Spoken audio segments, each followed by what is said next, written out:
Hello all నమస్తే. నేను మీ doctor స్వర్ణ.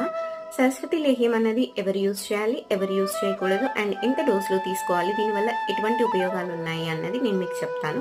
సరస్వతి లేహ్యంలో బ్రాహ్మి, ఇంకా అశ్వగంధ, శతావరి ఇలాంటి ఎన్నో రకాల శంఖపుష్పి లాంటి మేధస్సును ప్రమోట్ చేసే, బ్రెయిన్ డెవలప్మెంట్ని ప్రమోట్ చేసే డ్రగ్స్ ఎన్నో ఉంటాయి.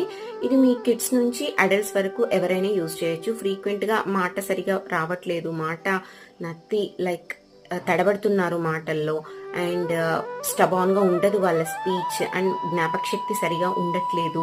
నాట్ ఓన్లీ దిస్, ఏదైనా కైండ్ ఆఫ్ డిప్రెషన్లో ఉన్నా కూడా ఇది యాంటీ డిప్రెసెంట్గా కూడా వర్క్ చేస్తుంది. ఇంకా మీ అబ్డామినల్ ఏరియాలో ఏవైనా డిస్ఫంక్షన్స్ ఉన్నా కూడా సరస్వతి లేహ్యం యూజ్ అవుతుంది. అంటే గ్యాస్ట్రో ఇంటెస్టైనల్ డిసార్డర్స్ అన్నమాట. బట్ మీకు చేయాల్సిందల్లా ఏంటంటే, మీరు ఏ కాజ్ కోసం యూజ్ చేయాలనుకుంటున్నారు అన్నదాన్ని ఒక ఆయుర్వేదిక్ డాక్టర్ని కన్సల్ట్ అయ్యి